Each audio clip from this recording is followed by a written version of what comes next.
Line से गंगा के किनारे इतना भयंकर राजाओं की सभाएं चले। राजा को दिखाना पड़ता था अपनी रानी। राजा रानी दाएं बाएं बैठते थे ताकि समाज में पूछना न पड़े कौन रानी है। राजा मुकुट बांधते थे और रानी मुकुटी बांधती थी। तो साधारण औरत नहीं होती थी रानी। रानी को राजमाता कहा जाता था, राजा को राजपिता कहा जाता था। तो उसी में कुंदनपुर के एक राजा की सभा लगी, शिविर लगा। नारद जी उनके शिविर में पहुंचे और नारद को राजा ने पहचाना। किस लिए? नारद के मुख से एक बात निकली कि श्रीमन नारायण नारायण नारायण, श्रीमन नारायण नारायण नारायण, श्रीमन नारायण नारायण नारायण। ब्रह्मा नारायण विष्णु नारायण, ब्रह्मा नारायण विष्णु नारायण, ब्रह्मा नारायण विष्णु नारायण। शिव जी नारायण नारायण नारायण, शिव जी नारायण नारायण नारायण, शिव जी नारायण नारायण नारायण। अरे चंदा नारायण सूरज नारायण, चंदा नारायण सूरज नारायण, चंदा नारायण सूरज नारायण। एक लाइन का हम आप भी कीर्तन कर ले, इससे आकाश खुश हो जाएगा। और आकाश अगर खुश हो गया तो विकास होने वाला है। एक लाइन बोलना है, चंदा नारायण सूरज नारायण, चंदा नारायण सूरज नारायण, चंदा नारायण सूरज नारायण। तारे नारायण नारायण नारायण, तारे नारायण नारायण नारायण, तारे नारायण नारायण नारायण। अरे शिवन नारायण नारायण नारायण, श्रीमन नारायण नारायण नारायण, श्रीमन नारायण नारायण नारायण। श्रीमन नारायण नारायण नारायण, श्रीमन नारायण नारायण नारायण, श्रीमन नारायण नारायण नारायण। माता नारायण पिता नारायण, रे माता नारायण पिता नारायण, माता नारायण पिता नारायण। गुरु नारायण नारायण नारायण, गुरु नारायण नारायण नारायण, गुरु नारायण नारायण नारायण। बोलो लक्ष्मी नारायण भगवान की जय। ऐसे नारद ने गंगा के तट पर राजा भीष्मक के शिविर में गए। नारायण का उद्घोष कर रहे थे तो राजा रानी समझ गए कि देव ऋषि नारद हैं। पहचान गए राजा। ऊंचे सिंहासन से उतर करके हाथ जोड़ राजा कहे, सिद्ध भय सब काम। आओ राजन, आओ ऋषिवर, बैठो। नारद जी बैठ गए ऊंचे आसन पर। रानी ने जब चरण बंदन करा तो झुकते समय रानी की कोख को नारद देख गए। नारद उस स्त्री के 2-3 मिनट की सेवा भक्ति में बड़े प्रसन्न हुए। स्वर्ग में जाकर के लक्ष्मी से बोले कि अम्मा देर तुम न करो, हिट फिट अम्मा है तुम्हारी, चटपट यही के पेट में घुसो, तुम पैदा हो जाओ, राजा भीष्मक की बेटी बन जाओ। तो लक्ष्मी जी कह रही, पापा अच्छे हैं, बहुत अच्छे हैं, बढ़िया कलरदार है, अम्मो तेरी अच्छी है, बस तुम पट से पैदा हो जाओ, नहीं दूसरी औरत नहीं पाओगी सब। अच्छा, अम्मा की हनक से बेटी पैदा होती। अम्मा अगर हनकदार है और कहीं कहीं तो अम्मा बेटी दोनों एक ही शकल की होती। और फिर लक्ष्मी जी नारद के कहने से रानी के गर्भ में प्रवेश कर गई। 1 महीना, 2 महीना, 3 महीना, 4 महीना, 5 महीना नारद का आना जाना बंद नहीं। ये बाबा वहां महीना में एक राउंड ले। हालांकि मोहल्ला वाले समझ गए कि नारद आ रहे, कोई बात है। अच्छा, नारद के अंदर एक और भी अच्छाई थी तो एक बहुत बड़ी बुराई भी थी। ये बाबा जिसके मोहल्ला में 3 राउंड निकल पड़े, चौथे पचाए दिन एक मर्डर पक्का। इतना तिकड़मी महात्मा, लड़ाई की बिल्कुल चलती फिरती जेसीबी मशीन, और जहां सुई न जाए वहां फाड़ लगा दे बाबा, और एक से एक लोगों को परेशान कर दे। और एक बार खुद ही नारद परेशान हो गए।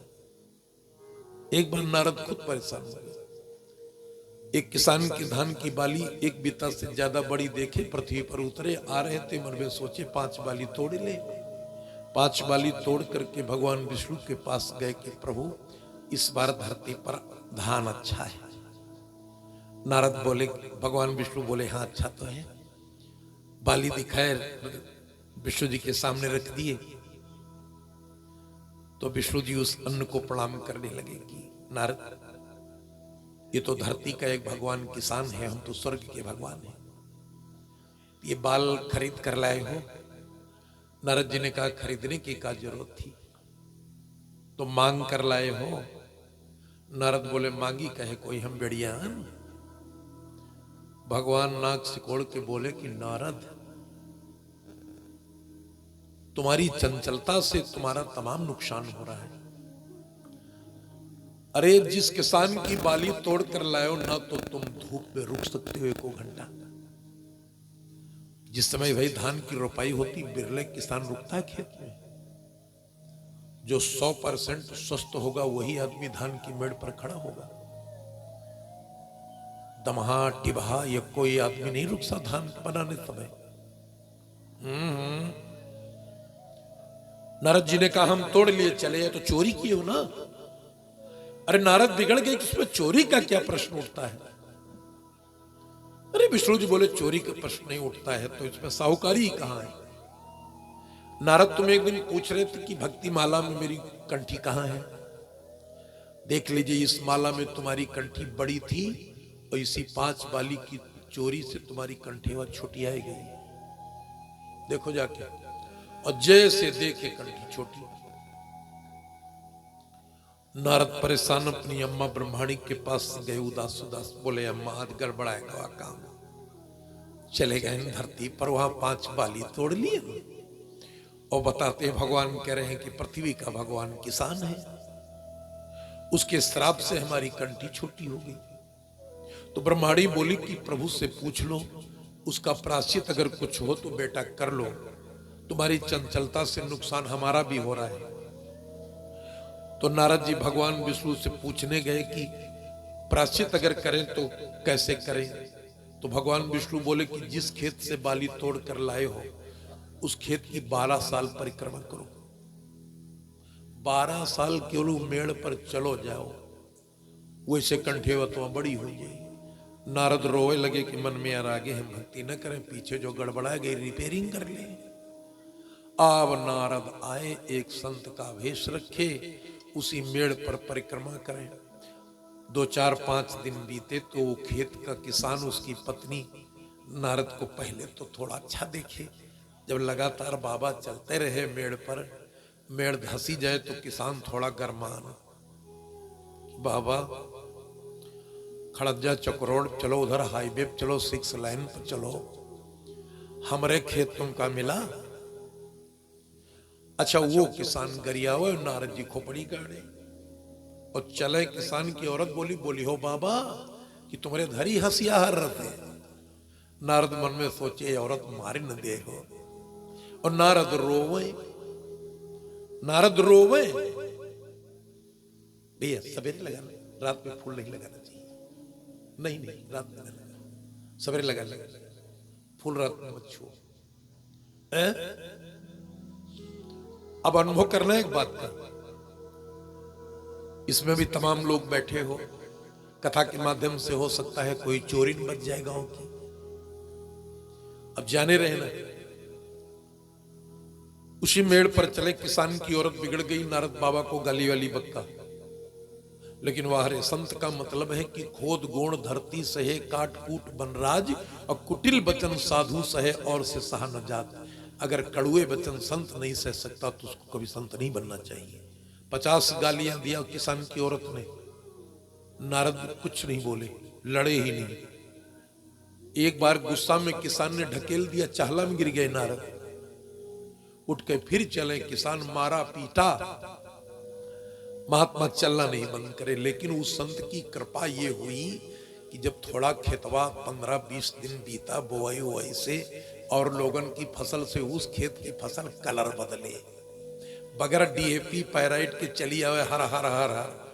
अब वो किसान मुस्कुराने लगा, दूसरे का खेत देखे अपन देखे, और महिलाओं को मोहल्ला भरा हुए, कहीं नहीं तो न डीएपी न डारे न कुछ डारे, इनके खेत में बाबा एक चल रहा, वही की कृपा है, अब जो दिखता वही बिकता। अब उसकी महिमा बढ़ने लगी। और उस खेत में जब फसल कटी, वो किसान ट्रैक्टर टाली से ढोते ढोते अन्न उब गया, इतना उसके घर अन्न हुआ। और मोहल्ला की औरतें देखे जाए, वो सब कहने लगी, आपस महिलाएं बतलाएं कि चलो बाबा से कहा जाए एक राउंड हमारे खेते में मार दिए, बड़ा कमजोर खेत है, इका ऊसर ऊसर ठीक हो जाए। लालची बिरादरी महिलाओं की होती है। अब महात्मा के पास गई महिलाएं और हाथ जोड़े बाबा से, रोवे नारद जी से कि बाबा यही 2 खेत के बाद हमारो खेत महाराज 2 राउंड मार देती हूँ बाबा, उमा धाने वाली थोड़ा बाढ़ जात। नारद मने मन सोचे तब तो सब तूरे भांजो हमका, अब स्वार्थ के लिए हम दिया डाया खाद कंपनी है। कर 12 साल नारद वही खेत पर चले। वो इतना गरीब किसान, अरबपति इलाका का किसान, उसके घर ट्रक जेसीबी न जाने, इतना लखपति करपपति आदमी। और वो सवेरे रोज नारद के पांव छुए, पत्नी रोज नारद के पांव छुए कि अरे वाह बाबा, कहाँ आते दिन से रहो महाराज। और नारद मन मन रोग, पहले तो हमका कूटे काड़े भयो, लाभ देखो तब हमारे पैर छू रहे हो। अब 12वां साल था, गेहूं की फसल थी। रात में चोरन ने विचार किया, अनाज चोर थे, 5 बोझ काटे। चोरवा मनमा सोचे कि चलो यही बोझ पीटा जाए। और नारद जी वही चोरी चोरन को देखें, चोर के बोझ देखें। और एक नारद जी कविता बक्के कि उत्ते में उत्ता न जाने इत्तेम कित्ता, उत्ते में उत्ता न जाने इत्तेम कित्ता। तो हालांकि एक चोर गया नारद बाबा से, बोला कि बाबा सिर्री हो कि सैता किल है तुम्हारे। नारद बाबा बोले उत्तेम उत्ता न जाने इत्तेम कित्ता। एक चोर फिर नारद से पूछा कि महात्मा, अगर वास्तव में आप कोई क्रियादार बाबा हो तो तुमको हाथ जोड़कर निवेदन बताओ महाराज, क्या बात है इत्ते में इत्ता उत्तेम कित्ता, ये कौन कविता है। चट से नारद के 12 साल पूरे हो गए थे, अपने भेष में आ गए। नारद को देखकर 5 चोर नारद के पांव पकड़े। नारद बताने लगे कि भैया 12 साल पहले भयो यही खेत हम 5 बाली तोड़े रहे। तो भगवान विष्णु नाराज हो गए कि जाओ 12 साल उस खेत की परिक्रमा करो किसान के यहाँ, तब तुम्हारी गलती की क्षमा होगी। वही हमको याद आ रहा है कि उत्तेम उत्ता और न जाने इत्तेम कितना जो तुम बोझिया जात हो, तुम्हारा क्या हाल हुई है। वो चोर साहब नारद के पांव पकड़े कह रहे बाबा कम से कम वकील खोल दिया महाराज, आज से चोरी वोरी हम बंद कर देंगे। तो कथा सुनते सुनते तिरछा तिरछा ये भी दिमाग लगाए रखना, बैठी है दुनिया कमर कसे सब चलने की तैयारी है। वो उस दिन फौरन चला जाएगा जिस दिन यहाँ बारी है। यहाँ केवल मन की मान्यता है कि हम गरीब हैं, हम अमीर हैं। यहाँ ना कोई गरीब है ना कोई अमीर है, मुसाफिर है हम भी, मुसाफिर हो तुम भी, और यहाँ कोई नहीं। सफर सबका चल रहा है, सबका सफर पूरा हो जाएगा, कोई उदोत खेड़ा नहीं उठा ले जाएगा। और इससे पहले जो लोग चले गए तो क्या गांव की कुलियां नहीं गई ये को, बस सफर चल रहा है। ये कथा हमने इसलिए सुना दी है कि गांव का हमारे मामला है। सामने बैठे लोग, कुछ लोग कहो चोरी करे बैठी हुए, मने मन अंदर तुम्हारा डेराई तो जू। अच्छा चलो पुरुष डरा जाए, और ये बहनी बिटिया तो कोई डराती नहीं, कम से कम जो कोई महिलाएं बैठी होंगी ये हम कहो एक से एक बच्ची महा चुट्टी बैठी हो, ये तो कम से कम डर रही है। लेकिन अगर हम कह दें कि वो कोई छुट्टी बैठ तो हाथ ना उठे हैं। अच्छा, कोई बच्ची हाथ उठा सकती हो? कोई जाने अनजाने में चोरी कबहू करे हो तो हाथ उठा सकती? कोई अपने आप को छुट्टी घोषित करके हाथ उठा सकती है? कोई के कंडा चुराए हो, पेरकौसा चुराए हो, पैरा चुराए हो, देवरानी जेठानी की दाल चुराए हो, हम कहे सहालक में रसगुल्ला चुराए हो, कुछ नहीं चुराए तो गलका तो चुराई बे भाइयों। तो ये चोरी तो इसलिए लिखा है कि संत लिखते हैं कि स्वस्थ शरीर देना। अब उनके संतों की ये भागवत है, वो हमारे आपके जीवन के सुरक्षक है, सुरक्षा कवच है, हमारी हिफाजत करते हैं। तो फिर रुक्मिणी नाम लक्ष्मी का पड़ता है और ये राजा भीष्मक की रानी के गर्भ में चली गई। और यहां तक शास्त्र लिखते हैं राजा भीष्मक के लिए, नीतिवान गुणवान भूप महान बड़े तपधारी,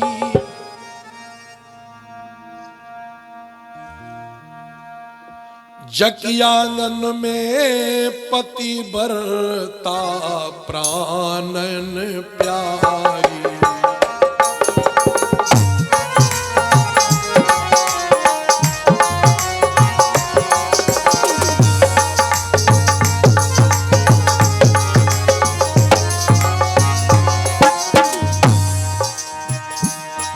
और अच्छाई राजा में एक है,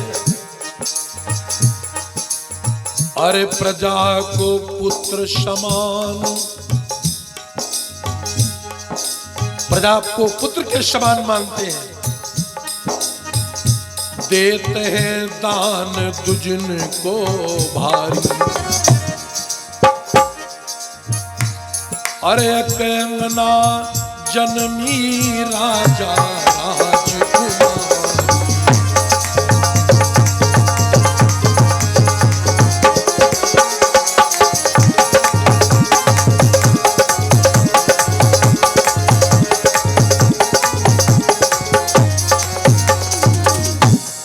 महाराज एक दिन अपनी रानी से कहने लगे कि सुनते हैं जो इस जग में रानी एक सुंदर लली न पाते हैं वो स्वयं नरक में जाते हैं, औरों को ले जाते हैं। एक बेटी की आवश्यकता है। 5 बेटा थे भीष्मक के, 6वें गर्भ से रानी थी। रानी हंसने लगी कि महाराज कोई मशीनों नहीं जो जांच करा ले कि लड़की है कि लड़का है। राजा हंसने लगे कि तेरे उदर में कन्या पल रही हमको सपने में दिखलाती है, और रानी जी सूरज देखने है तो नहीं दिया जलाई जाती है, मुझको सपने में एक कन्या दिखती है रोज। 9 मास रानी के पूरे होने वाले थे और शाम को ये गई। महाराज के आंगन में मंदिर है लक्ष्मी का। शाम को जब ये रानी पूजा करने गई, सखियां गई और आरती कर रही थी माता की। और आरती करते करते रानी के मन में बात आई कि मेरे पति कह रहे हैं मुझे एक लड़की चाहिए, 5-5 बेटा तो मेरे हैं। नाम ले करके तो माता का सो गई। रात को चिंतन करके सोई। रात में सपना दिखाया माता ने कि तुम्हारे गर्भ से कोई साधारण लड़की नहीं पैदा होगी, तुम्हारे गर्भ से लक्ष्मी की अवतार पैदा होगी। और रानी पतिव्रता थी ही। और सवेरे इस रानी का एक काम था कि अगर जगती तो मोहल्ला में कोई से न देखना न सुनना, सबसे पहले ही अपने पति के चट से पैर पकड़कर बैठ जाती।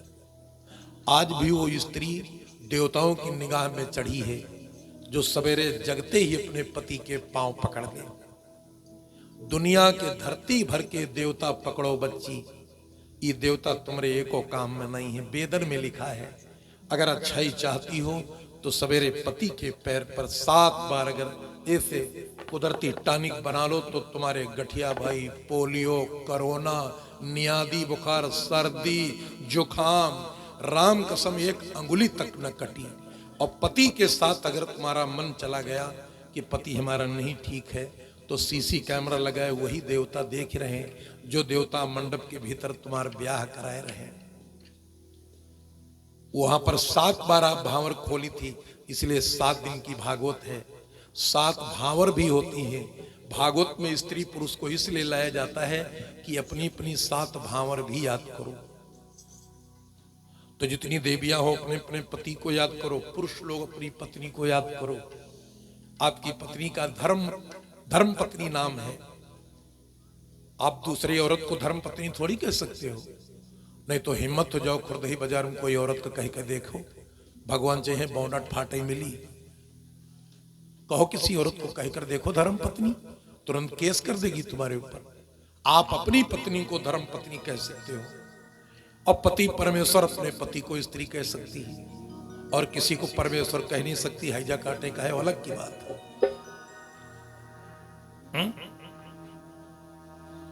तो रानी जब अपने पति के पैर पकड़ी, राजा मसेरीदार पलंग से उठकर बैठी थे, हंसने लगे। महाराज बोले क्या हुआ ठकुरानी? रानी बोली कि सरकार, सैया सपना सो देखिया